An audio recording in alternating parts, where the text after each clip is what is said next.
Callahan's knuckles aimed straight for her jaw, 80 pounds of rage and humiliation behind it. But Elena saw it 3 moves before he threw it. The crowd of 150 Marines sucked in their breath as one collective gasp. Her hand moved, a blur of precision that years of classified operations had burned into muscle memory, and suddenly Callahan wasn't attacking anymore. He was airborne. Then he was on the ground. Then he was screaming. The entire thing took less than 2 seconds. If you want to see how a 5'3" captain made a Master Sergeant tap out in front of the Pentagon's top brass, subscribe to this channel right now and drop a comment telling me what city you're watching from. I want to see how far this story travels. Because what happened that day at the Mountain Warfare Training Center changed everything anyone thought they knew about who belongs in combat. Elena Rivera knew the stares before she even saw them. She'd been getting those looks since the day she graduated officer candidate school at 22, the youngest woman in her class, the smallest person on the roster, and according to half the instructors who'd tried to wash her out, the least likely to make it past her first deployment. That was 4 years ago. 4 years, 3 classified operations she couldn't talk about, and one very thin personnel file that made her look like she'd spent her entire military career teaching hand-to-hand combat to recruits at Quantico, which technically she had done for exactly 6 months, before they'd pulled her for something else, something that didn't exist on paper. The Marine Corps Mountain Warfare Training Center sprawled across the California high desert like a fortress of proving grounds, and Elena's boots hit the tarmac at 0600 with the kind of purpose that made junior enlisted scatter. She wasn't here to train. She was here to demonstrate. To prove a point the Pentagon needed proven, whether the Marines liked it or not. The first person to approach her was a corporal who couldn't have been more than 19, his uniform still crisp with that fresh from boot camp starch. "Ma'am, the visitor center is back that way," he said, pointing over his shoulder with the confidence of someone who'd never been wrong about anything in his very short life. "If you're looking for the coffee shop..." "I'm Captain Rivera," Elena said, her voice carrying that particular tone that made corporals remember they were talking to an officer. "Lead combat instructor for today's demonstration. Where's the briefing room?" The color drained from his face faster than water through a sieve. Ma'am, I'm so sorry, I didn't..." "Building?" 7, ma'am. Straight ahead, 2nd floor." "Thank you, Corporal." She left him standing there, probably contemplating every life choice that had led to that moment, and headed toward the cluster of concrete structures that housed the training center's administrative heart. The compound was crawling with personnel, more than usual, which meant the observers had already arrived. Good. Let them watch. Let them all watch. 2 lieutenants passed her on the path, deep in conversation about some exercise parameter, and she caught the exact moment they noticed her. The double take, the confusion, the knee-jerk assumption that she was someone's wife or girlfriend or lost civilian who'd wandered onto a military installation. "Excuse me, miss," one of them called out. "This is a restricted area. You need authorization to..." Elena stopped, turned, and let them get a good look at the captain's bars on her collar. The lieutenant's mouth clicked shut mid-sentence. "Carry on," Elena said and kept walking. The briefing room was packed. 30 Marines, maybe 40, scattered across rows of chairs that faced a podium and a wall-mounted screen. More were filing in through the back entrance. Senior enlisted, field-grade officers, a cluster of civilians in suits who had Pentagon written all over them. International observers too, judging by the unfamiliar insignia on some of the uniforms. British, German, someone from the Australian Defence Force.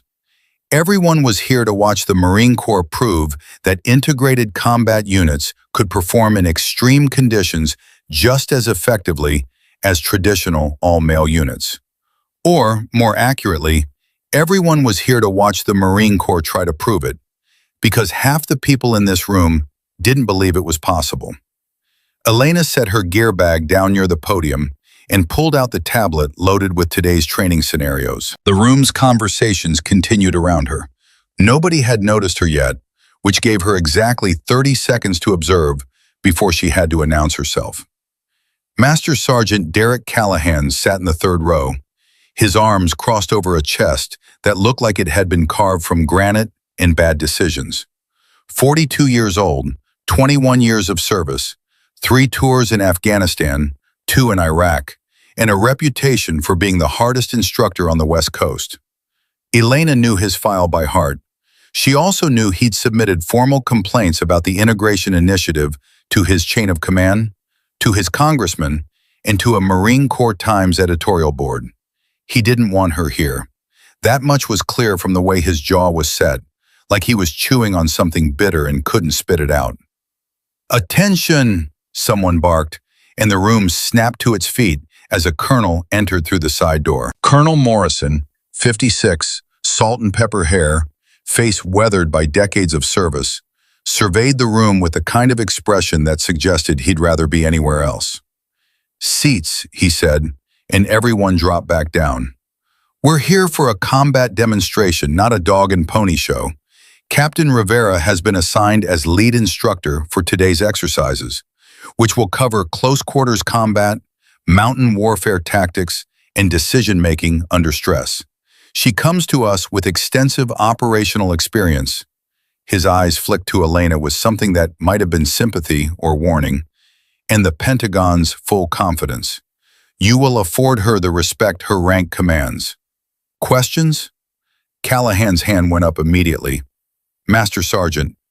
"Sir, with all due respect, Captain Rivera looks like she just graduated high school."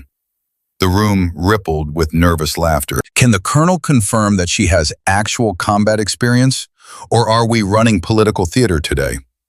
The temperature in the room dropped 10 degrees. Morrison's expression didn't change, but his voice got quieter, which was somehow worse. "Master Sergeant Callahan, are you questioning my judgment?" "No, sir. I'm questioning the Pentagon's judgment, sir." "Captain Rivera," Morrison said, turning to her with the wariness of a man who'd had this conversation too many times. "Would you like to address the Master Sergeant's concerns?" Elena stepped up to the podium, set her tablet down, and looked directly at Callahan. "Master Sergeant, I appreciate your honesty. You're wondering if I've seen combat. The answer is yes. You're wondering if I've led Marines under fire. The answer is yes. You're wondering if I earned this position through merit or through political pressure. The answer is merit, but I don't expect you to take my word for it." "Then what should I take, ma'am?" Callahan's tone walked the razor edge between respectful and insubordinate. "Results," Elena said. "Today's demonstration will answer every question you have about my qualifications. If at the end of it you still doubt my ability to lead combat operations, you can file whatever complaint you want. But right now, in this room, you're going to watch me do my job. And if the job requires physical confrontation, ma'am?" Callahan leaned forward, his eyes locked on hers. "Are you prepared to demonstrate that?" The room went completely silent. Elena felt every pair of eyes on her, measuring, calculating, waiting to see if she'd back down. This was the moment, the one she'd been through 100 times before in 100 different briefing rooms, with 100 different versions of Callahan. Men who couldn't reconcile what they saw with what they'd been told. Men who needed proof delivered in the language they understood best. "Master Sergeant," she said, her voice steady and clear, "if you're volunteering to be my opponent in today's close-quarters combat demonstration, I accept." Callahan's smile was all teeth and no warmth. "I look forward to it, ma'am." Morrison cut in before the situation could spiral further. "That's enough. Captain, brief your scenarios. Everyone else, pay attention." Elena pulled up the first slide and began walking through the day's training plan. Mountain warfare, high-altitude decision-making, stress response under simulated fire, close quarters combat. She spent extra time on that one, outlining the rules of engagement, the safety protocols, the evaluation criteria. While she talked, she watched Callahan. He wasn't taking notes, wasn't looking at the screen. He was looking at her, studying her movements, her stance, her breathing, looking for weaknesses. Good. Let him look. The briefing wrapped up 20 minutes later, and the crowd filed out toward the training areas. Elena gathered her gear and felt someone approach from her left. A lieutenant colonel with ranger tabs and a combat infantryman badge that suggested he'd seen his share of action. "Captain Rivera," he said quietly. "Word of advice?" "Sir?" "Callahan's been training Marines for 15 years. He's put 3 people in the hospital during demonstrations. He doesn't pull punches, even in controlled environments." "Noted, sir." "I'm serious. The Pentagon wants this to go well. If you get hurt out there—" "I won't, sir." The lieutenant colonel studied her for a long moment, then nodded. "Good luck, Captain." Elena headed outside into the harsh morning sun, where Marines were already gathering around the first training area, a flat expanse of dirt surrounded by observation platforms. She could see the international observers taking their seats, notebooks out, cameras ready. This wasn't just about proving herself to the Marines. This was about proving the concept to the entire military establishment. No pressure. The first exercises went smoothly. Tactical movement drills, fire and maneuver, decision-making scenarios where Marines had to respond to ambushes, casualties, equipment failures. Elena moved between the groups, correcting stances, adjusting strategies, pushing them harder than they expected to be pushed. She could feel the skepticism starting to crack. Not break, not yet, but crack. The Marines were good at their jobs, but she was better, and it showed. Every correction she made improved their performance. Every scenario she ran revealed gaps in their training they didn't know existed. By 1,000 hours, the grumbling had shifted from, "Who is this woman?" to, "How does she know that?" Progress. Then came the close quarters combat demonstration. The ring was a 20 by 20 square marked with tape, surrounded by a crowd that had somehow doubled in size. Word had spread. Marines who weren't part of the official training had found reasons to be nearby. The observation platforms were standing room only. Elena stripped off her blouse, leaving her in a tan t-shirt and combat pants, and stepped into the ring. Across from her, Callahan did the same, revealing arms that looked like they could bend steel rebar. Morrison stepped forward with a microphone. "This is a controlled, full-contact demonstration of close-quarters combat techniques. Both participants have agreed to standard safety protocols. Medical personnel are standing by. The objective is to demonstrate effective hand-to-hand combat in situations where weapons are compromised or unavailable." Callahan rolled his shoulders, his neck cracking with the sound of old injuries settling into place. "Ready when you are, Captain." Elena centered her weight, her breathing calm and measured. She'd been here before, in training rooms, in kill houses, in places that didn't exist on maps. The size difference didn't matter. The strength difference didn't matter. What mattered was technique, timing, and the willingness to do what needed doing when it needed doing. "Begin," Morrison said. Callahan came at her fast, faster than she'd expected for a man his size. His first punch was a straight right aimed at her center mass, testing her reaction time, and she slipped it by millimeters, feeling the air displacement as his fist passed her shoulder. He followed with a left hook that would have taken her head off if it connected, but she was already moving, already inside his range where his reach became a liability instead of an advantage. She didn't counter, not yet. First, she needed him confident, needed him to commit fully to the attack, needed him to believe his size and strength would be enough. Callahan pressed forward, throwing combinations now, his face set in concentration. Jab, cross, uppercut, each one coming faster, harder, more aggressive. The crowd was completely silent, watching this unfold like they were witnessing something inevitable and terrible. Elena gave ground, circling, dodging, deflecting, every movement economical, every step calculated. She was reading his rhythm, his patterns, the tells that preceded each strike. The way his right shoulder dropped slightly before he threw a hook. The way he shifted his weight before he committed to a power punch.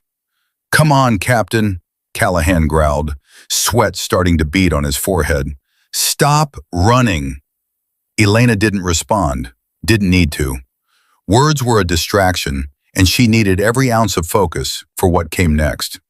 Callahan lunged, a massive overhand right that carried all his frustration and all his weight behind it. It was the punch he'd been building toward, the one that would end this demonstration and prove whatever point he thought needed proving. Elena moved, not away, into him. She stepped inside the punch's arc, where it had no power, caught his extended arm at the wrist and elbow, and used his own momentum to pull him forward and down.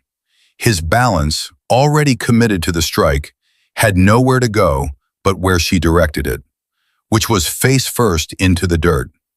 But she wasn't done. In the half second while Callahan was still processing what had happened, Elena secured his arm, hyperextended the joint, and applied pressure in a direction elbows were never designed to bend. Callahan's roar of pain cut through the silence like a knife. "Tap," Elena said quietly, increasing the pressure another degree. "Tap out," she repeated, her voice still calm, still controlled. Callahan's free hand slammed the ground 3 times in rapid succession, the universal signal of surrender. Elena released him immediately and stepped back. The crowd erupted. Some were cheering, some were shouting.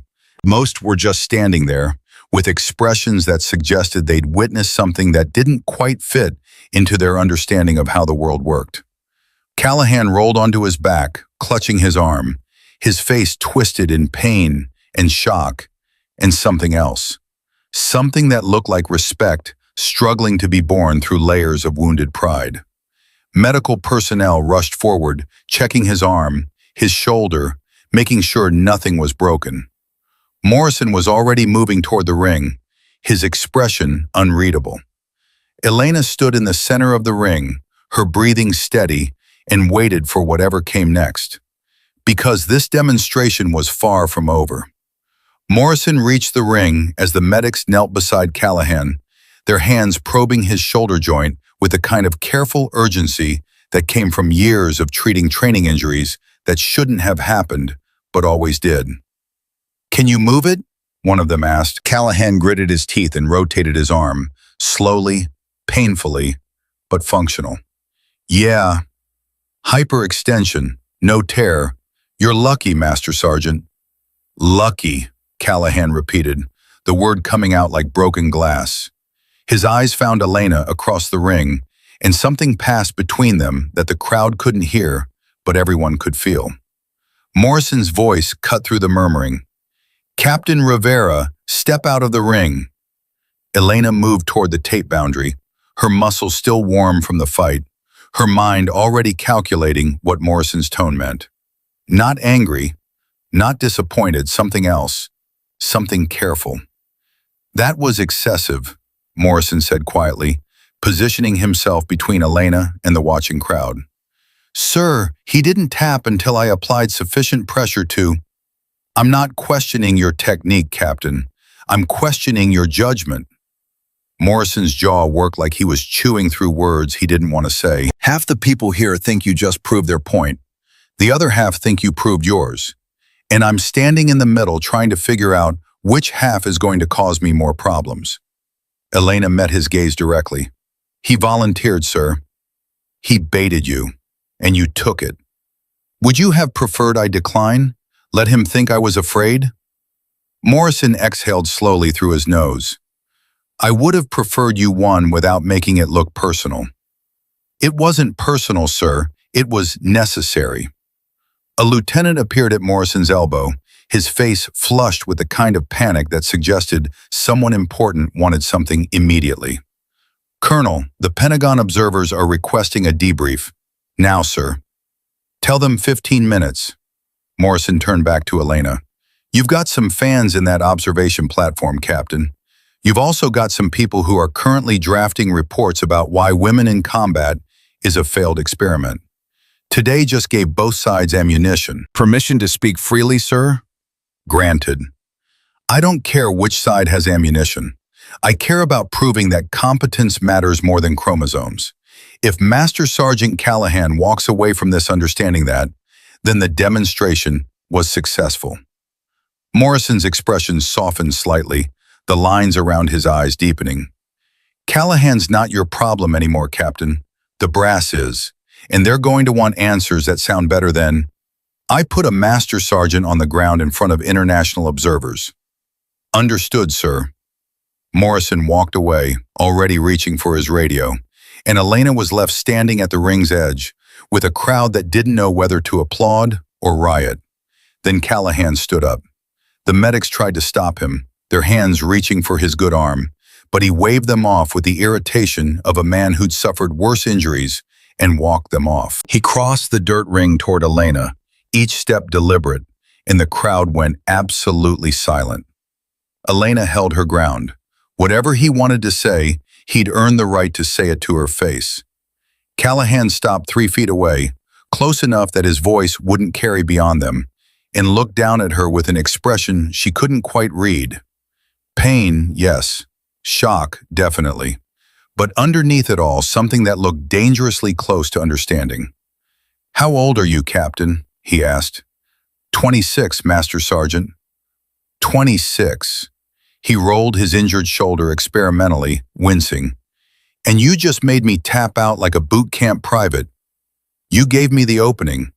Bullshit, you created the opening. You let me think I was winning until the exact moment you decided I wasn't. His voice dropped even lower. Where did you serve? Elena kept her expression neutral. I can't discuss my operational history, Master Sergeant. It's classified. Classified. Callahan's laugh was bitter and genuine at the same time. Of course it is. Because God forbid the Marine Corps admits they've been running operators so deep that even their own people don't know about them. Master Sergeant, I'm not fishing for details, Captain. I'm saying I recognize what I just saw. That wasn't training floor technique. That was muscle memory from situations where hesitation gets you killed. He paused, studying her face like he was seeing it for the first time.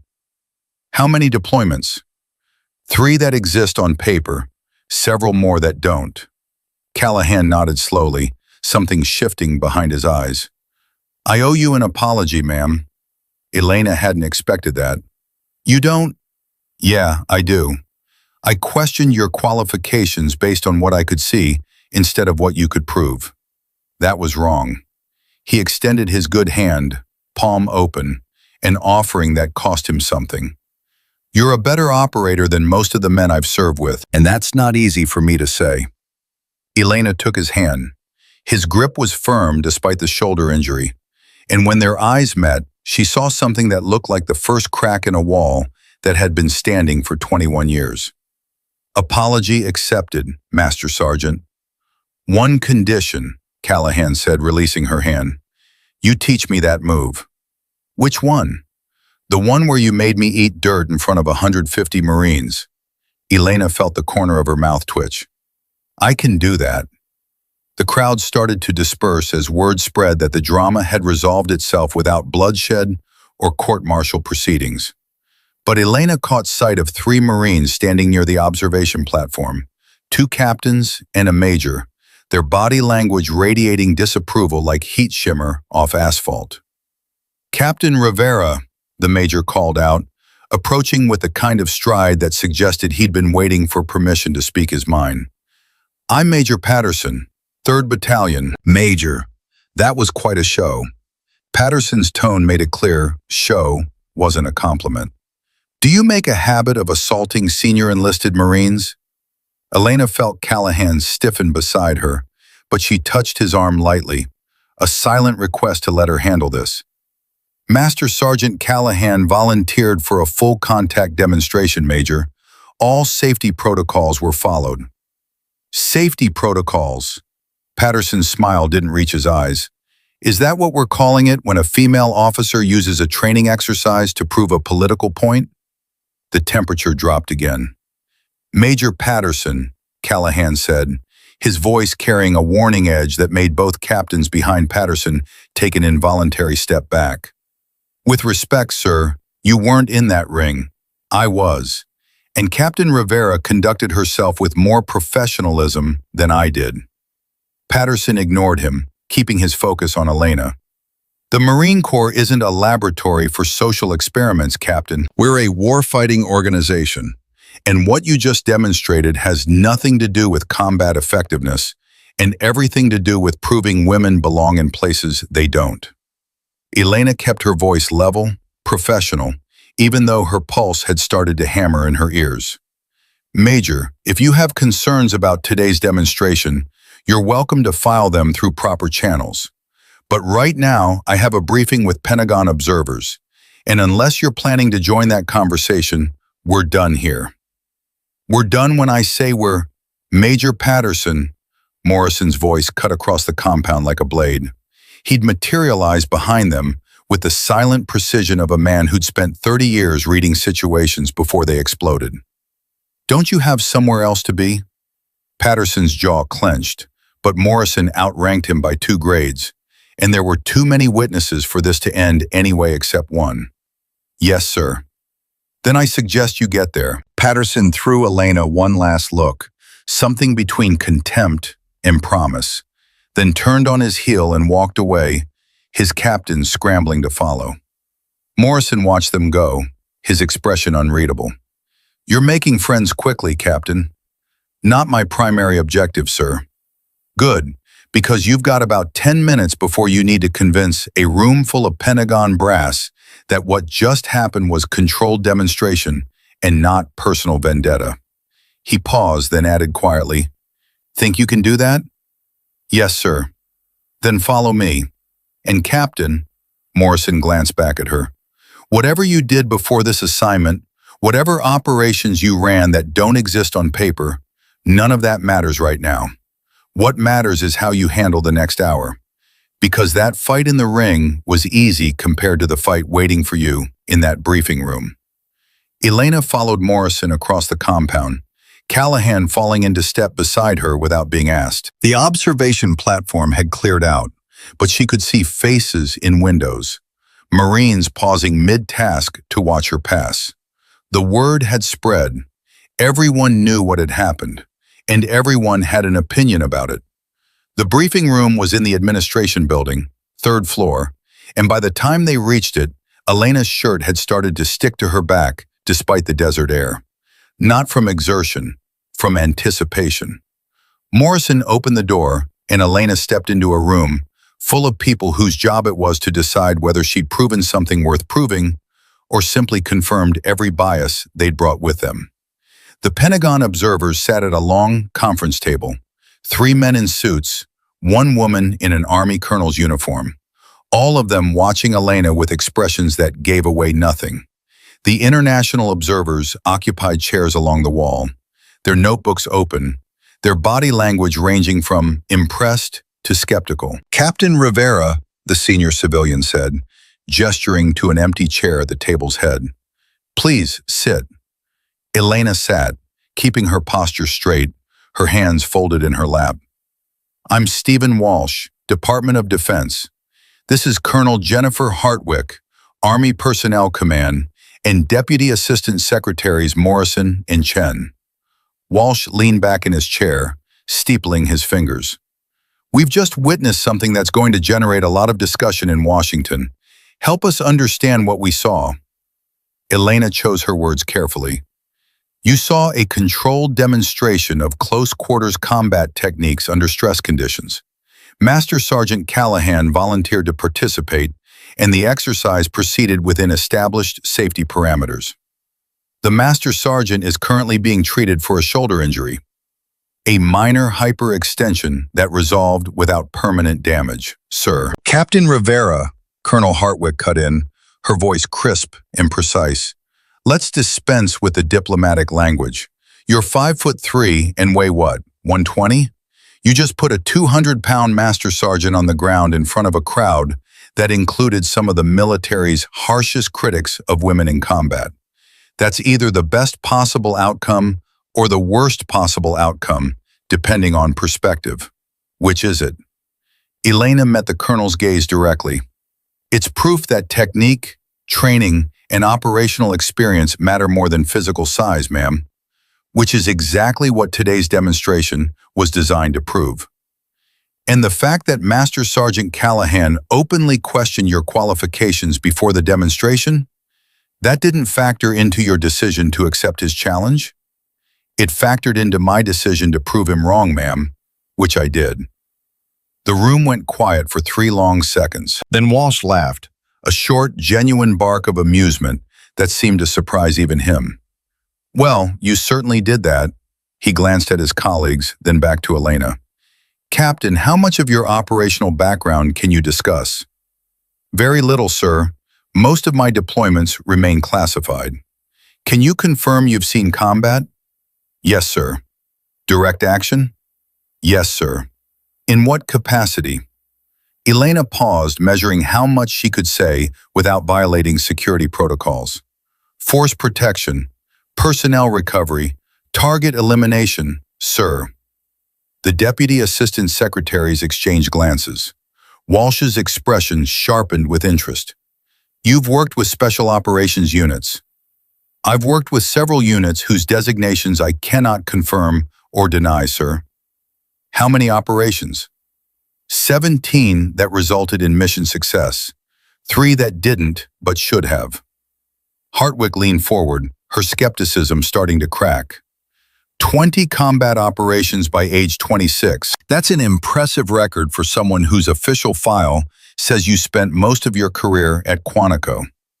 My official file is accurate, ma'am. It's just incomplete. Deliberately incomplete, Morrison added from his position near the door.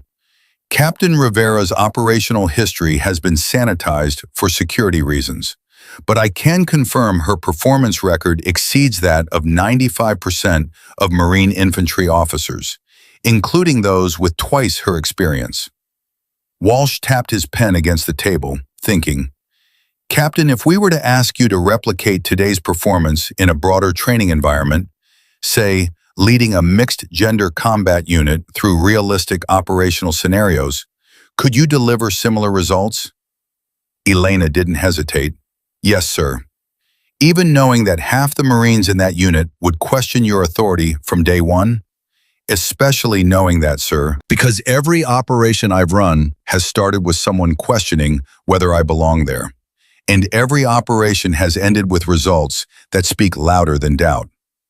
Hartwick smiled, small, controlled, but genuine. You're confident. I'm competent, ma'am. There's a difference. Yes, Hartwick said quietly. There is. Walsh stood, signaling the end of the formal questioning.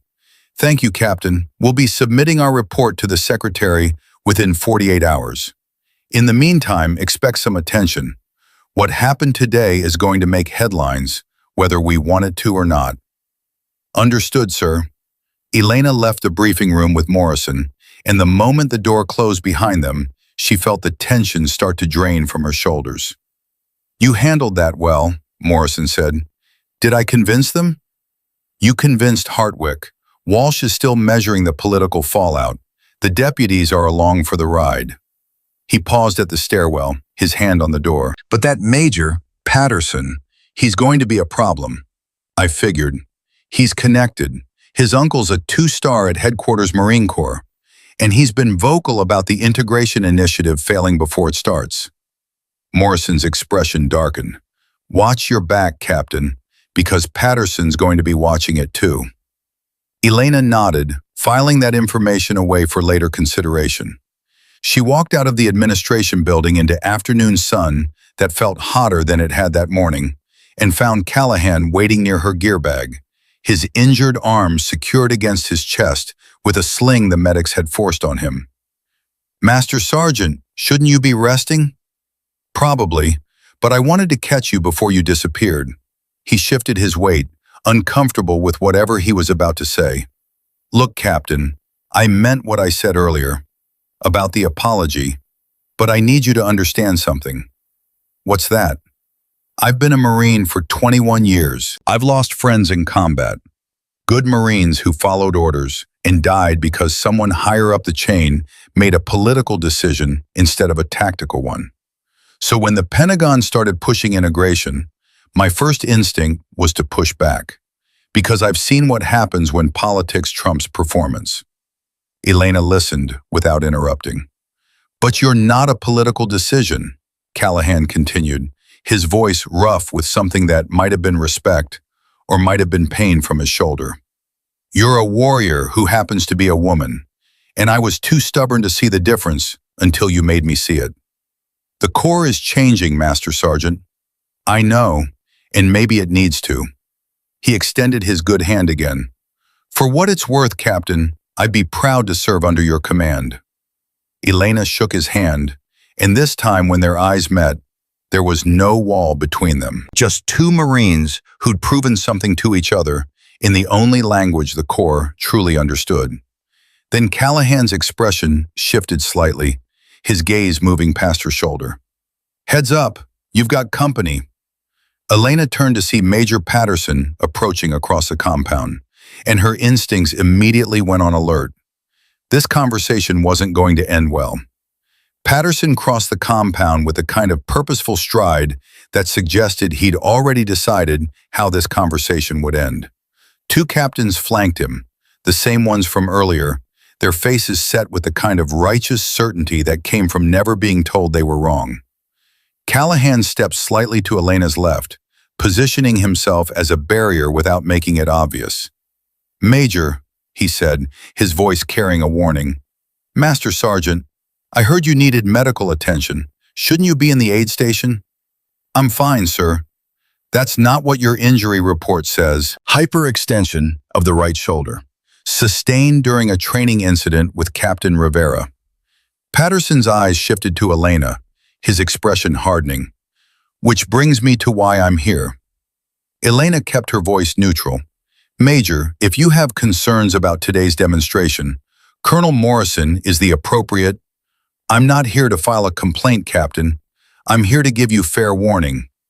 Patterson moved closer, close enough that his voice wouldn't carry to the Marines, still lingering near the training area. What you did today wasn't impressive. It was reckless, and it's going to have consequences you didn't consider. Such as every male Marine on this base now wondering if they're going to be the next one humiliated in front of their peers to prove a political point. Such as international observers reporting back to their governments that the U.S. Marine Corps has sacrificed combat effectiveness for optics. Such as young Marines questioning whether their leadership cares more about diversity quotas than mission success. Elena felt her jaw tighten, but kept her expression controlled. Master Sergeant Callahan volunteered for that demonstration. He knew the risks. Did he know you'd use excessive force? Did he know you'd hyperextend his shoulder joint beyond safe parameters? Callahan's voice cut in, sharp and immediate. Major, with respect, I knew exactly what I was getting into, and Captain Rivera used appropriate force for a full contact demonstration. Sir. Patterson ignored him, keeping his focus locked on Elena. You're a problem, Captain. Not because you're a woman, not because you're young, but because you're willing to sacrifice good Marines on the altar of proving you belong somewhere the institution isn't ready for you. The institution sent me here, Elena said quietly. The Pentagon approved this demonstration. Colonel Morrison briefed the objectives. I executed the mission as ordered. Following orders, that's your defense? Patterson's laugh was cold. The same defense every officer gives when their decisions get people hurt. Nobody got hurt today except my pride, sir. Callahan's voice had dropped into a register that made both captains behind Patterson shift uncomfortably. And that's my problem, not Captain Rivera's. Patterson finally turned to face Callahan directly, his expression mixing frustration with something that looked like disappointment. Master Sergeant, I've known you for 6 years. I've watched you train hundreds of Marines. I've respected your judgment, but right now you're letting sympathy cloud your assessment of what happened in that ring. Sympathy? Callahan's voice went dangerously quiet. Sir, I spent 20 minutes trying to take Captain Rivera down, using every technique I know, and she dismantled me in under 2 seconds. That's not sympathy. That's respect for superior skill. Superior skill or superior aggression? Because from where I was standing, it looked like the latter. Elena stepped forward, inserting herself back into the conversation before Callahan could respond. Major Patterson, I understand you have concerns about the integration initiative. You've made those concerns public through official channels and media interviews. That's your right. But questioning my competence based on your political position isn't constructive. Patterson's eyes narrowed. You've researched me. I research everyone I work with. Standard operational procedure. Then you know my uncle is a 2-star at Headquarters Marine Corps, and you know he shares my concerns about this initiative. I know General Patterson has submitted formal recommendations about implementation timelines and evaluation criteria. I also know he hasn't called for canceling the program entirely, which puts him at odds with your public statements. The air between them crackled with tension. Captain Rivera, Patterson said slowly, each word measured. Let me make something very clear. Today's demonstration isn't going to change minds. It's going to entrench positions. Half the people who watched you fight think you proved women don't belong in combat because you had to use excessive force to win. The other half think you proved the opposite. But nobody's mind actually changed. You just gave everyone more ammunition for the fight they were already having. Maybe that's true, Elena said. Or maybe the problem isn't the demonstration. Maybe it's that we're still having this fight at all when the data already proves integrated units perform as well as traditional ones in every measurable metric. Data. Patterson spat the word like it tasted bitter. You want to talk about data? Fine. Let's talk about the physical fitness standards that got lowered to allow women to pass infantry training. Let's talk about the injury rates. Let's talk about unit cohesion problems that don't show up in Pentagon reports because they're classified or ignored. Let's talk about the fact that I've completed 20 combat operations with a 100% mission success rate, Elena countered, her voice still level but carrying an edge now. Let's talk about the fact that my classified performance record exceeds 95% of Marine infantry officers, regardless of gender. Let's talk about results instead of assumptions. Patterson opened his mouth to respond, but a sharp whistle cut through the compound, Morrison's signal for attention. Every Marine within earshot turned toward the administration building, where Morrison stood on the steps with his radio in hand. Captain Rivera, Major Patterson, my office, now. Morrison's voice carried the kind of command that didn't allow for discussion or delay. Elena and Patterson locked eyes for one more moment before they both turned and headed toward the building. Callahan started to follow, but Elena shook her head slightly. This was officer territory, and his presence would only complicate whatever Morrison needed to address. The walk across the compound felt longer than it should have. Marines stepped aside as they passed, their conversations dying mid-sentence. Word had spread about the confrontation. Everyone knew the storm that was brewing, and everyone was waiting to see which way it would break. Morrison's office was on the second floor, a cramped space that smelled like old coffee and older paperwork. He closed the door behind them with more force than necessary, then turned to face both officers with an expression that suggested he'd rather be literally anywhere else. Sit. They sat. Morrison remained standing, his arms crossed, his jaw working through words he was clearly trying to organize. I just got off the phone with General Patterson. The major straightened slightly, a flash of something, vindication maybe, crossing his face. He wants to know, Morrison continued, his eyes on the younger Patterson, why his nephew is causing problems during a demonstration that has Pentagon oversight and the Secretary's personal attention. The vindication vanished. Sir, I was simply expressing legitimate concerns about. You were confronting a fellow officer in public, Major, in front of enlisted Marines, international observers, and anyone else who happened to be watching. which according to my count was pretty much everyone on this base. Morrison's voice got quieter, which made it somehow more dangerous. Your uncle is embarrassed. I'm annoyed, and you're about 5 minutes away from finding out what happens when you let personal politics interfere with professional conduct. Patterson's face flushed red.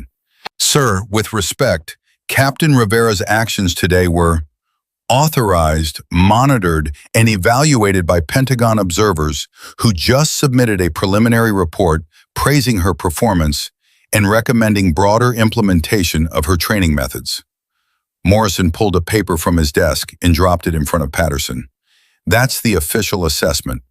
Captain Rivera demonstrated superior tactical knowledge, appropriate force escalation, and professional conduct under pressure. Master Sergeant Callahan suffered a minor training injury consistent with full contact demonstrations and has already been cleared for duty. Elena kept her expression neutral, but inside she felt something unknot slightly. The Pentagon had backed her. That mattered more than she'd realized. Patterson stared at the report like it had personally betrayed him. This is political pressure. They're afraid to admit the integration initiative. Major Patterson, Morrison's voice cracked like a whip. You're dismissed. Report to your battalion commander and explain why I received 3 separate complaints about your conduct today, and pray that he's more sympathetic than I am. Patterson stood, his chair scraping against the floor. He looked at Elena with an expression that promised this wasn't over, then turned and walked out, closing the door with controlled force. The silence that followed felt heavy and complicated. Morrison sank into his chair, suddenly looking every one of his 56 years. Captain, I'm going to be honest with you. This is going to get worse before it gets better. I know, sir. Patterson's not the only one who thinks like him. He's just the loudest. And now that you've proven you can back up your credentials, the people who want this initiative to fail are going to work harder to find ways to undermine you.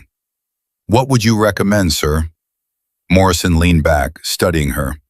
Keep doing exactly what you did today. Prove your competence through results. Let the data speak for itself, and don't give them any ammunition to use against you. Easier said than done, sir. No kidding, Morrison's expression softened slightly. For what it's worth, Captain, you handled yourself well today. Better than I expected, and I had high expectations. Elena felt something warm settle in her chest. Recognition from a commanding officer who'd seen enough combat to know the difference between performance and pretense. Thank you, sir. Don't thank me yet. You've still got 2 more days of demonstrations, and Patterson's going to do everything he can to make sure they don't go as smoothly as today. Morrison pulled another file from his desk. Tomorrow's scenario involves mountain warfare tactics and small unit leadership.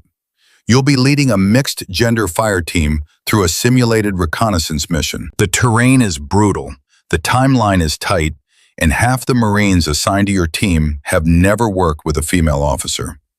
Sounds perfect, sir. Morrison almost smiled. You've got a weird definition of perfect, Captain.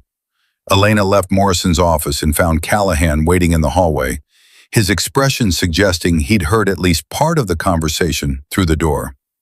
Patterson's going to be a problem, he said. I gathered that, Master Sergeant. He's not wrong about everything, you know. Callahan shifted his weight, uncomfortable but determined to say what he was thinking. Unit cohesion matters. Trust matters. And when you introduce someone new into a team, especially someone who challenges their assumptions about how things should work, there's friction. I know, but he is wrong about you, and I'm going to make sure every Marine on this base knows it. Callahan's expression hardened with purpose. I've got credibility with the enlisted ranks. They know I don't hand out compliments. And when I tell them you're the real deal, they'll listen. Elena felt something shift in her chest, gratitude mixed with surprise. Master Sergeant, you don't have to. Yeah, I do, because you proved me wrong today, and that doesn't happen often. And more importantly, you did it without making me look like a fool. You could have humiliated me, Could have made that demonstration about putting me in my place. But you didn't. You made it about proving a point. There's a difference. They walked down the stairs together, back out into the afternoon heat that hadn't diminished despite the sun starting its descent toward the mountains. The training area had mostly cleared out, but Elena could see small groups of Marines clustered in conversation, their body language suggesting today's events were the only topic that mattered. A young Lance Corporal approached, hesitant but determined. Ma'am? Captain Rivera? Yes? I just wanted to say, the Lance Corporal glanced at Callahan, then back to Elena. That was impressive, ma'am, what you did today. I'm trying to get into force recon, and watching you work, it's motivating, ma'am. Elena felt something warm spread through her chest. What's your name, Lance Corporal? Martinez, ma'am. Jessica Martinez. How long have you been in? 18 months, ma'am. I scored expert on the rifle range, first class on the combat fitness test, and I'm training for the recon indoctrination course next cycle. What's your biggest challenge? Martinez hesitated, then said quietly, convincing people I can do it, ma'am. They see me and they see a liability. They don't see what I can actually do. Elena knew that feeling in her bones. Keep pushing, Lance Corporal. Let your results speak louder than their doubts. And when someone tells you that you don't belong somewhere, prove them wrong by belonging there so completely they can't imagine it without you. Martinez's face lit up with something that looked like hope and determination mixed together. Yes, ma'am. Thank you, ma'am. The Lance Corporal saluted, sharp, precise, and Elena returned it with equal precision. Martinez walked away with a different kind of stride, and Elena realized this was why the demonstration mattered, not just for the Pentagon observers, or the Integration Initiative, or the political fight over women in combat, but for the young Marines who needed to see proof that the barriers they faced weren't permanent. You just made a recruit for life, Callahan observed. Maybe. Definitely. I've seen that look before. Martinez is going to tell everyone she knows about today, and half of them are going to remember your name when they face their own skeptics. Elena didn't respond, but she filed that thought away for later consideration. They reached the barracks area where Elena's temporary quarters were located, and Callahan stopped at the entrance. Captain, one more thing. Yes? Tomorrow's mountain warfare scenario. The terrain's rough and the timeline's aggressive, but the real challenge isn't going to be the terrain. Callahan's expression grew serious. It's going to be the Marines you're leading. Morrison's assigning you a fire team that includes 3 Marines who filed complaints about the Integration Initiative. They're good operators, but they're also the ones most likely to resist your leadership. Elena processed that information, already calculating angles and strategies. Morrison's testing me. Morrison's testing everyone. He wants to see if you can lead Marines who don't want to follow you. And he wants to see if those Marines can put aside their personal feelings when mission success depends on it. What do you think will happen? Callahan considered the question, his expression thoughtful. I think you're going to prove something tomorrow that nobody in that Pentagon report can quantify. You're going to prove that leadership transcends gender when it's backed by competence and conviction. But it's going to cost you, because those Marines aren't going to make it easy. I don't need it to be easy, Master Sergeant. I just need it to be fair. Fair? Callahan smiled slightly, sadly. Captain, nothing about this situation is fair. You're being asked to prove yourself in ways no male officer ever has to. You're being held to standards that shift depending on who's evaluating you. And you're doing it under a microscope with everyone waiting for you to fail, so they can say they knew it wouldn't work all along. That's not fair. That's just the reality you're operating in. Elena nodded slowly, acknowledging the truth in his words. Then I'll work with the reality I have. I figured you'd say that. Callahan shifted his injured shoulder experimentally, wincing slightly. Get some rest, Captain. Tomorrow's going to be a long day. He walked away and Elena stood in the fading light, feeling the weight of everything that had happened settle onto her shoulders. The fight in the ring had been physically demanding, but mentally straightforward. Tomorrow would be different. Tomorrow she'd have to lead Marines who didn't want to be led by her, through terrain that wouldn't care about her credentials, under observation by people who were actively hoping she'd fail. She thought about Martinez, that flash of hope in the young Lance Corporal's eyes, and felt her resolve harden. This wasn't just about proving herself anymore. It was about proving something larger, something that mattered beyond her personal success or failure. Elena headed toward her quarters, her mind already running through tomorrow's scenario, calculating variables, preparing contingencies. But underneath the tactical planning, a different thought nagged at her. Patterson had been right about one thing. Today's demonstration hadn't changed minds. It had just sorted people into categories, believers and skeptics, supporters and opponents. Tomorrow she'd have to figure out how to turn skeptics into believers, or at least into Marines who could put aside their doubts long enough to complete a mission. She reached her room, dropped her gear on the bunk, and noticed an envelope that someone had slid under her door. No name on it, no markings, just a plain white envelope that hadn't been there when she'd left that morning. Elena opened it carefully, her training making her cautious even in a supposedly secure facility. Inside was a single piece of paper with a message typed in standard military format. Captain Rivera, your performance today was noted. There are people who believe in what you're doing. There are also people who will do whatever it takes to ensure you fail. Watch your back, watch your team, and remember that the biggest threats don't always come from the obvious directions. A friend you haven't met yet. Elena read it twice, her mind cataloging the implications. Anonymous warning, vague enough to be deniable, but specific enough to be credible. Someone inside the training center with access to her quarters. Someone who knew enough about the situation to understand the stakes. She folded the note carefully and tucked it into her personal gear, then sat on the edge of her bunk and let herself have exactly 60 seconds of doubt. 60 seconds to question whether this was worth it, whether fighting this fight was going to cost more than she could afford to pay. Then the 60 seconds ended, and Elena Rivera stood up, squared her shoulders, and began preparing for tomorrow's battle. Because that's what it was going to be. Not a demonstration, not a training exercise, a battle for legitimacy, fought on terrain that had nothing to do with mountains and everything to do with minds.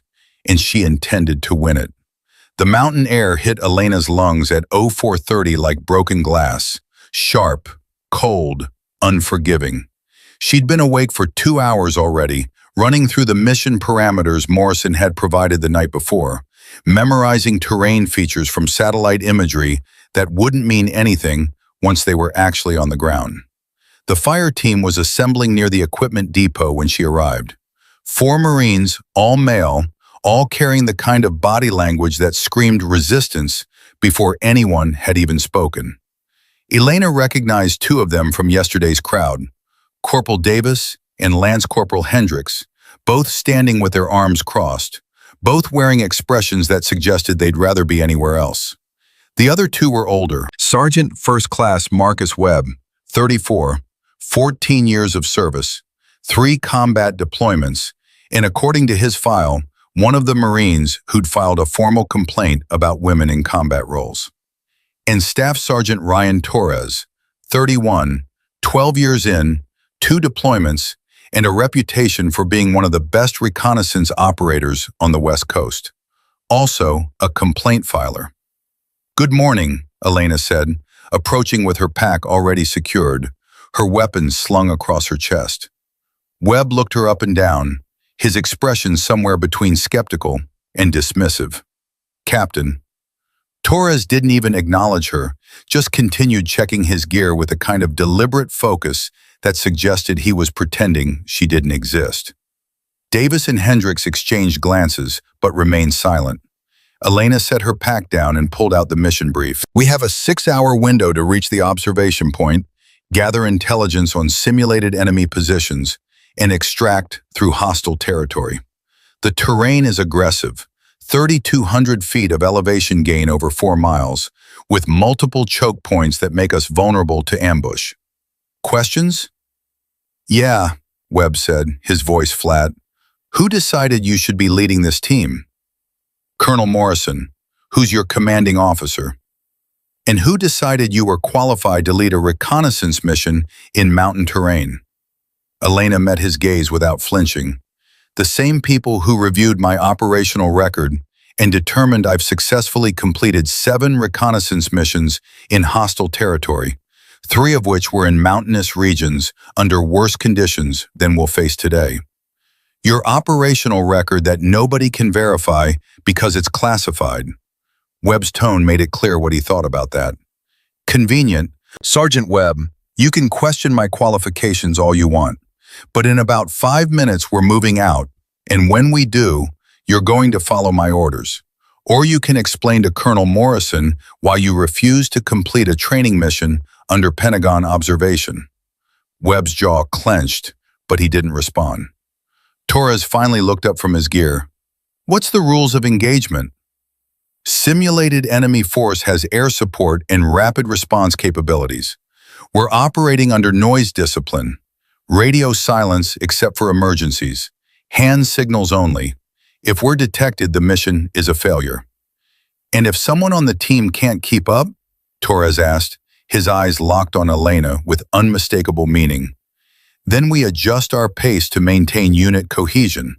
That's how teams work, Staff Sergeant. Or we leave the weak link behind and complete the mission without them. That's how real operations work. Elena felt her pulse tick up slightly, but kept her voice level. We're not leaving anyone behind today. Everyone crosses the finish line, or nobody does. Davis spoke up for the first time, his voice carrying less hostility than the senior enlisted, but still cautious. Ma'am, what's the contingency if we encounter the ambush point at checkpoint 3? The terrain there doesn't give us many options. We bypass it entirely. There's a secondary route through the ravine that adds 20 minutes, but keeps us off the ridgeline where we're most exposed. Elena pulled up the terrain map on her tablet. Here, we'll lose some time but maintain tactical advantage. Davis studied the map, then nodded slowly. That could work. It will work, Elena said, putting the tablet away. Now, final gear check. We move in 3 minutes. The Marines began running through their pre-mission checks with a kind of mechanical precision that came from years of repetition. Elena watched them, cataloging details. Webb moved like someone carrying old injuries that never quite healed right. Torres checked his weapon with the obsessive attention of someone who'd seen equipment failures cost lives. Davis was younger but methodical. Hendricks was still uncertain, his movements less confident than the others. Morrison appeared from the depot building, his presence immediately commanding attention. Captain Rivera, your observers are in position along the route. They'll be evaluating team cohesion, leadership decision-making, and tactical effectiveness. You'll have zero support if things go sideways. Any questions? No, sir. Morrison's eyes flicked to Webb and Torres. Sergeant Webb, Staff Sergeant Torres, I'm going to say this once. Captain Rivera is your commanding officer for this mission. You will follow her orders. You will maintain professional conduct. And if I hear one word about anyone on this team undermining her authority, you'll be explaining yourselves to a board of inquiry. Clear? Clear, sir, they answered in unison. But Elena caught the look that passed between them. A silent communication that promised compliance in letter, but not in spirit. Morrison left, and Elena turned to her team. Let's move. They headed into the mountains as the sun started painting the eastern sky in shades of orange and red.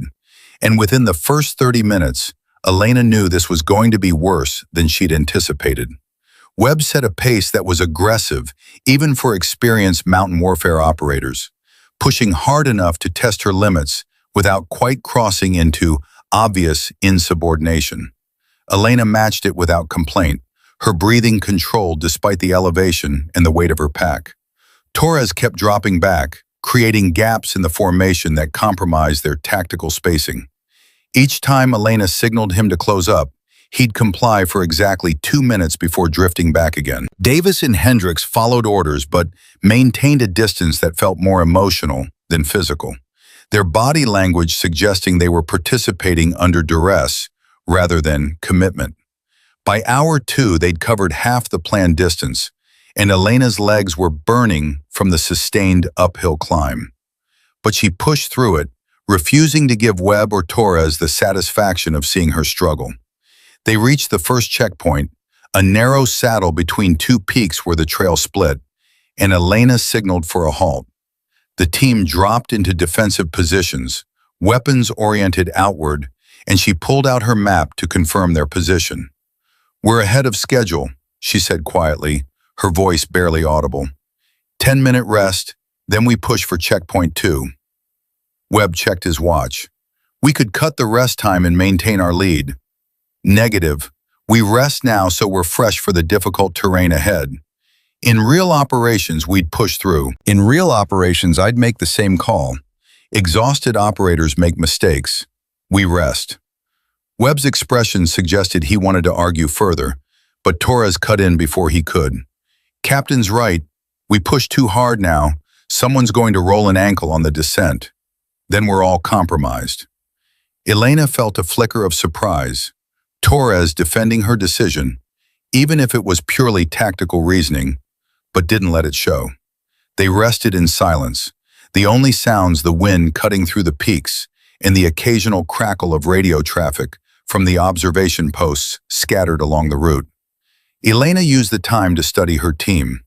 Webb was massaging his left knee, the movement subtle but revealing. Old injury, probably shrapnel damage from the look of how he favored it. Torres was scanning the terrain with the kind of hypervigilance that suggested his combat experience wasn't just distant memory. Davis and Hendricks were drinking water, their earlier tension starting to crack slightly under the shared physical strain. "Time," Elena said, standing and shouldering her pack. "Let's move." The trail grew steeper, the switchbacks tighter, and the air thinner. Elena pushed through the burn in her lungs and the ache in her shoulders, keeping her pace steady and her focus sharp. Behind her, she could hear Webb's breathing growing more labored, his knee clearly causing problems he was too proud to acknowledge. They reached checkpoint 2 90 minutes later, right on schedule, and Elena signaled for another brief halt. This time, Webb didn't argue about the rest period. "Checkpoint 3 is 2 clicks ahead," Elena said, studying the terrain ahead. "That's where the simulated ambush point is located. We're taking the ravine route to bypass it." "That route adds significant time," Torres said, "and it puts us in a natural funnel where we're vulnerable if they've repositioned their forces. It also keeps us off the ridgeline, where we'd be silhouetted against the sky. The ridgeline is a kill zone. The ravine gives us cover and concealment." Torres considered this, then nodded. Solid tactical reasoning. They moved out, heading down into the ravine, and the terrain immediately became more treacherous. Loose rocks, steep grades, narrow passages that forced them into single file. Elena led, testing each foothold before committing her weight, her senses heightened for any sign of the observer force that was supposed to be simulating enemy contact. They were halfway through the ravine when Davis suddenly froze, his hands shooting up in the danger signal. Elena dropped to a crouch immediately, the rest of the team following suit. She moved back to where Davis was positioned, keeping low. "What have you got?" "Movement, 11 o'clock, 50 meters. Someone's up there." Elena scanned the terrain, her eyes picking out the details. A flash of color that didn't belong. Movement that was too deliberate to be wildlife. Observer force. They'd positioned someone to watch the ravine approach. "They know we're here," she whispered. "Then the mission's blown," Webb said quietly from behind her. "We've been detected." "Not detected, observed. There's a difference." Elena's mind raced through options. "They're watching to see if we spot them. If we react like we don't know they're there, we maintain the element of surprise. Or we walk into an ambush," Torres countered. "Not if we use their observation against them. They expect us to either engage or retreat. We're going to do neither." Elena pulled out her map, marking their position. We continue through the ravine like we haven't seen them, but we adjust our spacing and movement pattern to suggest we're anticipating contact. That forces them to make a decision. Engage now and risk revealing their position, or hold and let us pass. Webb studied her face, something shifting in his expression. That's aggressive. That's tactical. We use their expectations to create our advantage. And if they engage anyway, then we adapt, but I don't think they will. This is a training scenario. They're evaluating our decision-making, not our combat effectiveness. Torres met her eyes, and something passed between them, a recognition of shared experience, of understanding that came from having made life-or-death decisions in environments where hesitation cost lives. All right, Captain, your call. They moved forward, maintaining their formation, but adjusting their movements to suggest they were aware of potential threats. Elena led with controlled aggression, her weapon at the ready, her eyes constantly scanning for additional observation points. The observer force held position, watching but not engaging. They cleared the ravine 20 minutes later, emerging onto a plateau that offered clear sightlines in all directions.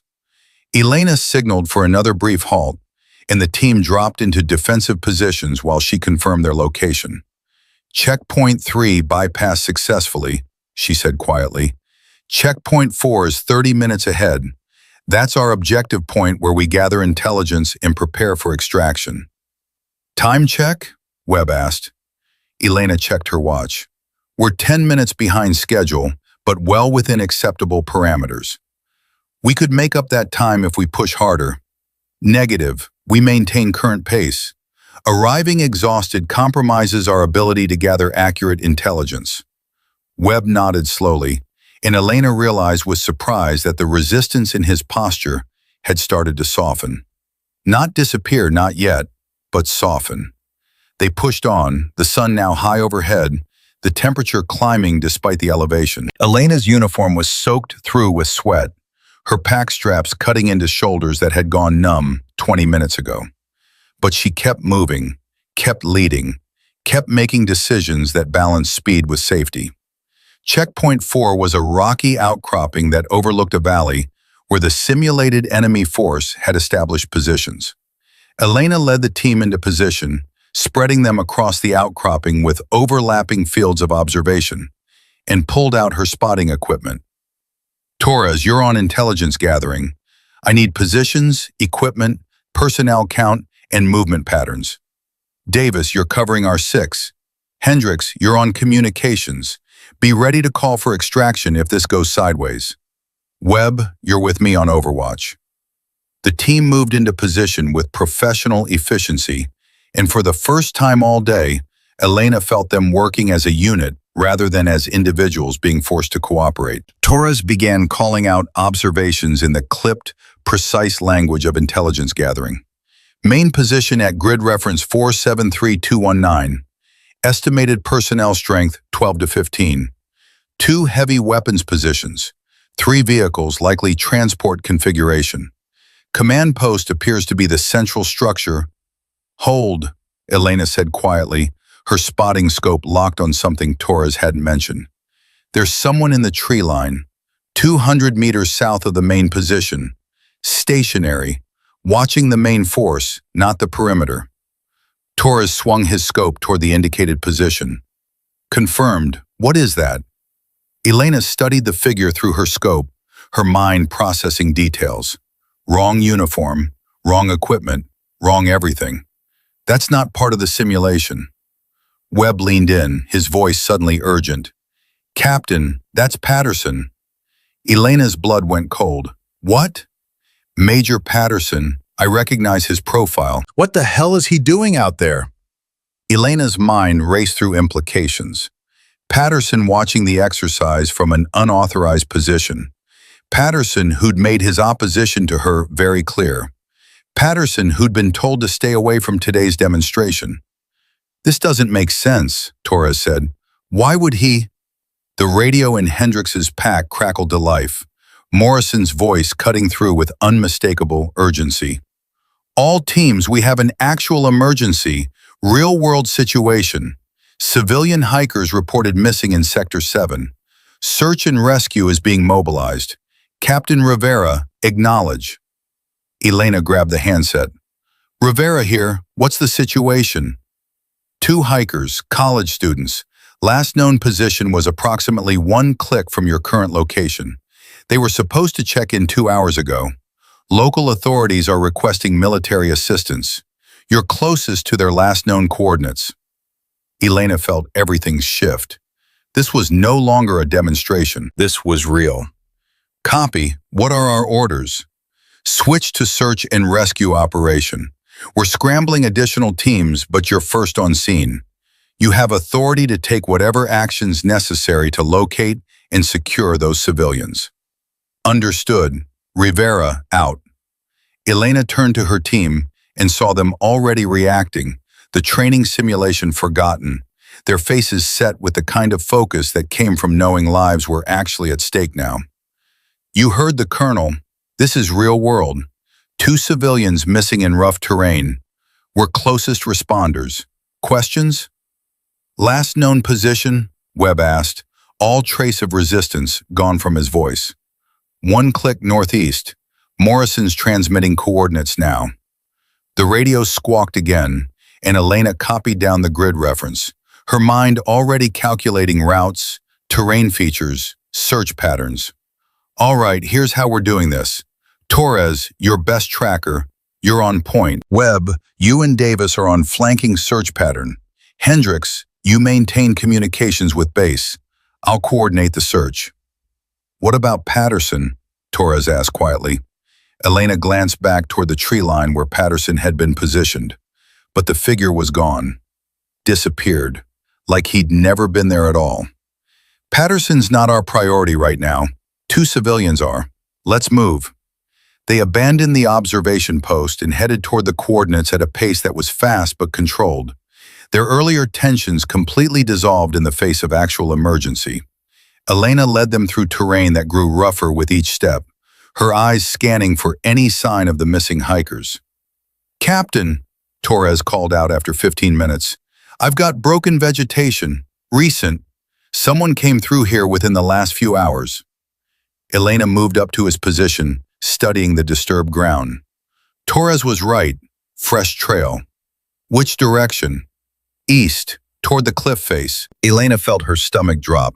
The cliff face was a near vertical drop that bottomed out in a ravine filled with boulders and deadfall. If the hikers had gotten disoriented and headed that direction, double time, she ordered. Stay alert for any signs they went over the edge. They pushed harder, following the trail Torres had found, and Elena's mind was screaming warnings about what they might find. Young hikers, unfamiliar terrain, poor visibility if fog had rolled in earlier. There, Davis shouted. I see something.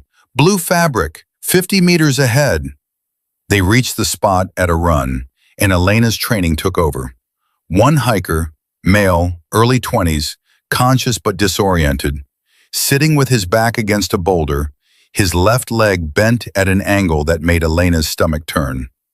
I'm Captain Rivera, U.S. Marine Corps, Elena said, dropping to her knees beside him. What's your name? Jason Matthews. My girlfriend, she went for help. She said she'd come back, but it's been hours. Where did she go? Jason pointed toward the cliff face with a shaking hand. That way. I told her not to. I told her to stay, but she was scared and she wanted to get help and… Elena's blood turned to ice. How long ago? 2 hours, maybe 3. I don't know. I can't feel my leg. Elena looked at Torres and saw her own fear reflected in his eyes. A scared college student, unfamiliar with mountain terrain, heading toward a cliff face 2 hours ago. Hendricks, call it in. We've got 1 casualty, compound fracture left femur, 2nd victim unaccounted for, and heading toward the cliff face. Webb, Davis, you stabilize Jason and prep him for evacuation. Torres, you're with me.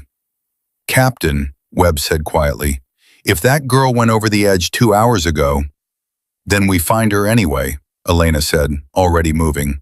Come on. She and Torres ran toward the cliff face, and Elena was praying, actually praying, that they'd find the girl sitting somewhere safe, waiting for rescue, not at the bottom of a ravine with injuries they couldn't treat in time. They reached the cliff edge, and Torres immediately dropped to his stomach, peering over carefully. Captain, down there, I see color, red jacket, not moving. Elena's heart hammered as she crawled up beside him and looked over. 40 feet down, red jacket, no movement.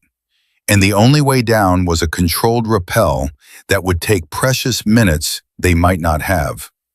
We need rope, Torres said, and medical gear. If she's alive, she's going to need immediate intervention. Elena was already reaching for her radio when she heard it, a sound that made every hair on her body stand up. Rocks shifting, weight moving, and then a voice, weak but desperate. Help, please, I can't move my arms. The girl was alive. Elena's training kicked in before conscious thought could interfere. What's your name? She called down, keeping her voice calm and steady despite her racing pulse. Sarah Chen. I can't feel my hands. I think I broke something. Sarah, I'm Captain Rivera with the Marine Corps. We're going to get you out of there, but I need you to stay absolutely still. Can you do that? Yes, please hurry. It's cold and I can't. We're coming. Torres, get Webb up here with the rope and medical gear. Now. Torres was already on his radio, his voice clipped and urgent. Webb, we need rope, climbing hardware, and the complete medical kit. Victim is conscious, possible spinal injury, can't move arms. We need it 5 minutes ago. Elena kept her eyes on Sarah while her mind calculated angles, distances, anchor points. 40 feet, near vertical descent, unstable footing at the bottom. If Sarah had spinal damage and they moved her wrong. Webb arrived at a dead run, Davis right behind him, both carrying equipment that clanked and rattled with every step. Ropes here, Captain. What do you need? Anchor points. There and there. Elena pointed to 2 solid rock formations. Double redundancy. I'm going down. Captain, with respect, I'm lighter and I've got more technical climbing experience, Torres said. You're coordinating topside. I need someone up here who can manage the extraction if complications develop. Elena was already strapping into the harness Webb handed her, her fingers moving through the familiar motions of checking buckles and carabiners. Webb, you're my belay. Torres, your backup. Davis, you maintain communications with base and coordinate the medical evacuation. Webb hesitated, something working behind his eyes. Captain, if she's got spinal damage and you have to move her alone down there, then I'll stabilize her until we can get more personnel down. But right now, every minute we wait is a minute she's getting colder and going deeper into shock. Elena checked her harness one final time, then looked Webb directly in the eyes. Do you trust me to do this? Webb held her gaze for a long moment, then nodded once, sharp and certain. Yeah, I do. Elena clipped into the rope and backed toward the edge, feeling the line take her weight, trusting Webb's hands on the belay to keep her from falling. Sarah, I'm coming down now. You're going to hear movement above you. Don't try to look up. Just stay still. Okay, please hurry. Elena rappelled down the cliff face, her movements controlled and precise, her eyes constantly scanning for loose rock or unstable holds. The descent took 90 seconds that felt like 90 minutes, and when her feet finally touched the bottom, she immediately moved to Sarah's position. The girl was 20, maybe 21, her face pale and streaked with tears and dirt. Her red jacket was torn, her arms hanging at odd angles that made Elena's medical training scream warnings. But Sarah's eyes were tracking movement, her pupils equal and reactive, her breathing rapid but not labored. Sarah, I'm right here. I'm going to assess your injuries, and some of this might hurt. I need you to tell me what you feel, okay? Okay. Elena ran through her assessment with practiced efficiency, her hands checking for bleeding, breaks, spinal damage. Sarah's arms were both fractured, radius and ulna on the left, humerus on the right, possible shoulder dislocation. But miraculously, no signs of spinal injury beyond some localized back pain that could be simple bruising. Sarah, you got incredibly lucky. Your arms are broken, but I don't think you damaged your spine. We're going to immobilize you and get you out of here. Jason, my boyfriend, is he? Jason's alive. He's got a broken leg, but he's stable, and he's going to be fine. You both are. Sarah started crying, relief and pain and fear all mixed together. And Elena kept working, pulling supplies from the medical kit Torres had lowered down on a separate line. Splinting Sarah's arms was delicate work, made worse by the awkward position in limited space. But Elena's hands were steady and her focus absolute.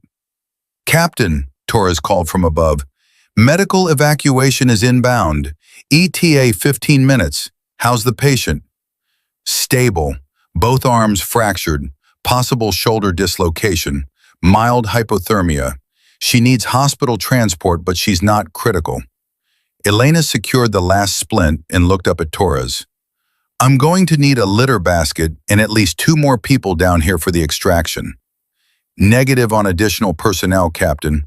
The terrain's too unstable. We'd be risking more lives. You're going to have to secure her in the basket solo, and we'll haul from topside." Elena felt her stomach tighten. Securing a patient with multiple fractures into a litter basket alone, on unstable ground, with limited space to work. It was possible, barely, but any mistake could cause Sarah additional injury or compromise the extraction. "Copy. Send the basket down." The basket descended slowly, spinning slightly on the rope, and Elena guided it into position beside Sarah. "Sarah, I'm going to move you into this basket. It's going to hurt. I'm sorry, but there's no way around it." "Just do it. Please, just get me out of here." Elena began the painstaking process of shifting Sarah into the basket, every movement calculated to minimize pain and prevent further injury. Sarah screamed twice, sharp, agonized sounds that echoed off the cliff face. But Elena kept working, kept moving, kept her voice calm and reassuring, even as sweat dripped into her eyes. "You're doing great, Sarah. Almost there. Just a little more." It took 8 minutes that felt like hours, but finally Sarah was secured in the basket, strapped down with redundant safety lines, her broken arms positioned to minimize movement during the ascent. "She's ready," Elena called up. "Start the haul." The rope went taut, and the basket began rising slowly, Torres and Webb managing the mechanical advantage system with a kind of synchronized precision that came from years of training. Elena watched from below, her hand on the basket to keep it from spinning or scraping against the rock face, until it cleared the edge and disappeared from view. Then she was alone at the bottom of the ravine, waiting for the rope to come back down so she could climb out. The silence felt heavy and strange after the intensity of the last 30 minutes. Elena leaned against the cliff face, her legs shaking slightly from adrenaline dump, her mind already replaying every decision she'd made, looking for mistakes or better approaches. The rope dropped back down, and she was halfway through clipping in when she heard voices from above, raised, angry, getting closer.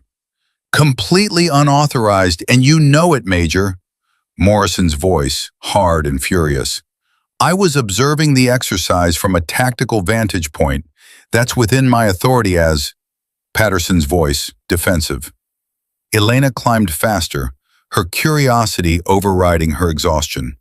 She cleared the edge to find Morrison standing chest to chest with Patterson, both officers radiating the kind of anger that preceded either violence or court-martial proceedings. Webb, Torres, and Davis stood off to the side with Sarah's basket, their expressions suggesting they'd heard something they shouldn't have. "Captain Rivera," Morrison said, his voice still carrying that dangerous edge. "Are you injured?" "No, sir. Patient is secured and ready for medical evacuation." "Good. because Major Patterson and I are about to have a conversation that you need to hear." Patterson's face went pale. "Colonel, I don't care what you think, Major. Captain Rivera just saved 2 civilian lives while completing a tactical mission under emergency conditions. And you're going to tell her exactly why you were observing her team from an unauthorized position in violation of direct orders." The compound went absolutely silent. Elena felt something cold settle in her chest. "Sir?" Morrison pulled a small recording device from his pocket, the kind used for official after-action reviews, and held it up. "Major Patterson requested access to the observation post for today's exercise. I denied that request. He showed up anyway, claiming he had authority from higher headquarters. He didn't. And when the emergency developed, instead of reporting to base to assist with coordination, he disappeared into the mountains. Want to explain that, Major?"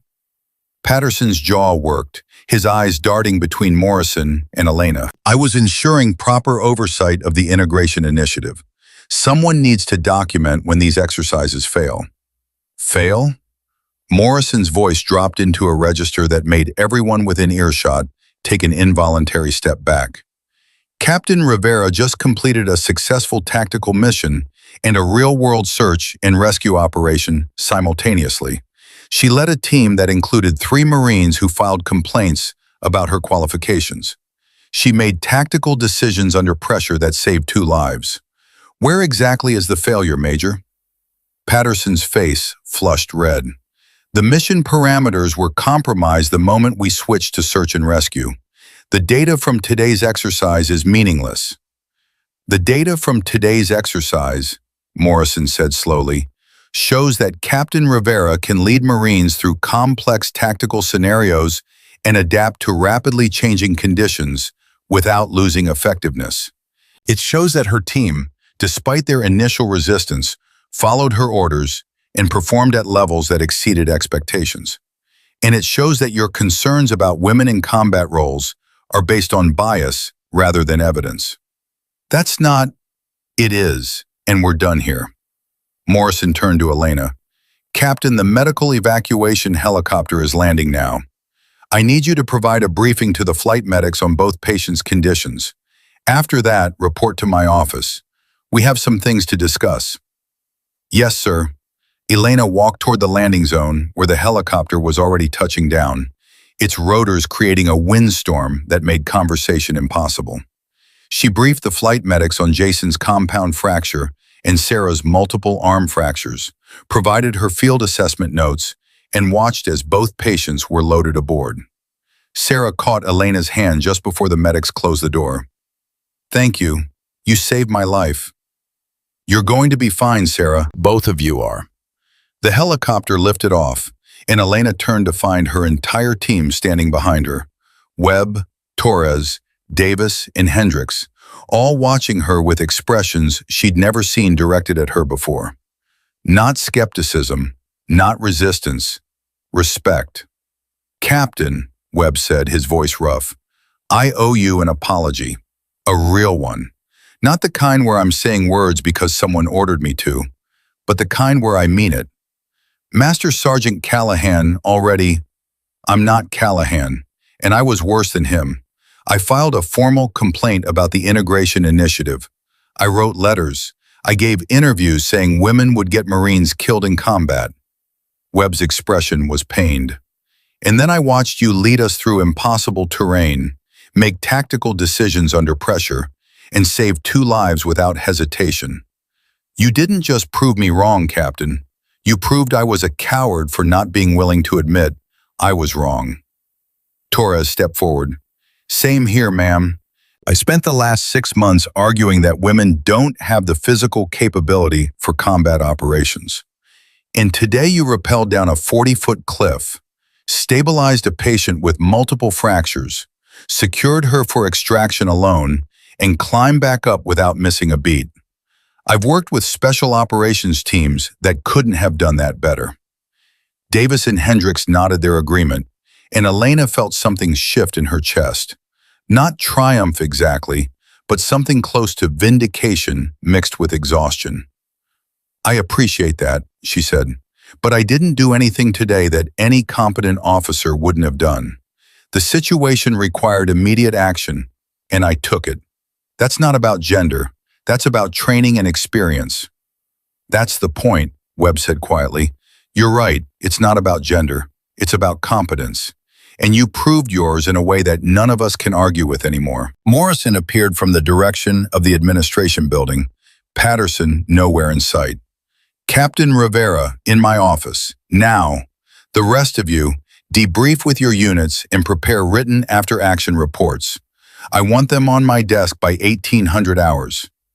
Elena followed Morrison across the compound, her legs protesting every step, her shoulders aching from the rappel work.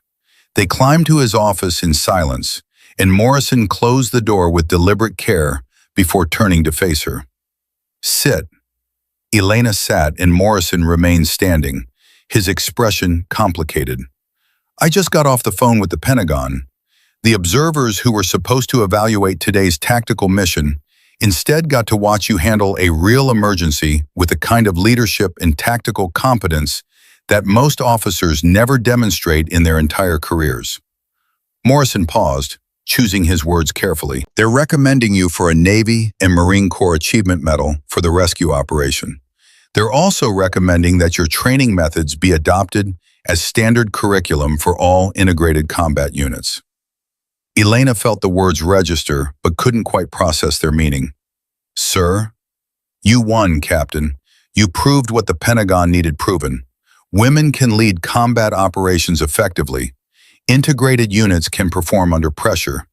And the Marines who opposed integration most vocally are now writing reports praising your leadership." Morrison's expression softened slightly. "How does that feel?" Elena considered the question honestly. "Exhausting, sir." Morrison laughed, a short, genuine sound. "Yeah, I bet it does. What about Major Patterson, sir?" "Patterson is being reassigned, effective immediately. He violated direct orders, interfered with a training exercise, and created a situation that could have compromised both the mission and the rescue operation. His uncle can complain all he wants, but the evidence is clear. He's done." "And the integration initiative?" "Moving forward with full support from the Secretary's office. You're being offered a position as lead training officer for the program. You'd be responsible for developing curriculum, training instructors, and overseeing implementation across all Marine combat units." Morrison studied her face. "It's a promotion track to major, possibly lieutenant colonel within 3 years. It's also going to be the hardest job you've ever had because you'll be fighting the Patterson mindset at every level of the organization." Elena didn't hesitate. "I accept, sir." "You sure? You could request reassignment to a line unit, get back to regular operations instead of fighting political battles." "With respect, sir, this is a regular operation. It's just being fought with policy and training instead of weapons. And it matters as much as any mission I've run." Morrison nodded slowly, something like approval in his eyes. "All right, Captain, you've got the job. Report to Quantico in 2 weeks for briefing and transition. Until then, finish out the demonstrations here and show these Marines what right looks like." Elena stood, saluted, and headed for the door. "Captain," Morrison called as she reached it, "for what it's worth, I'm glad you proved me right. I recommended you for this assignment against significant resistance from my chain of command. You could have made me look like a fool." "I'd never do that, sir." "I know. That's why I recommended you." Elena left Morrison's office and walked out into late afternoon sun that felt warmer than it had any right to after the day she just endured. Marines were gathering near the training area, word having spread about the rescue operation, about Patterson's removal, about everything that had happened. She saw Lance Corporal Martinez standing with a group of female Marines, all of them watching Elena with expressions that mixed hope and determination. Martinez caught her eye and smiled, not the uncertain, tentative expression from before, but something fierce and confident.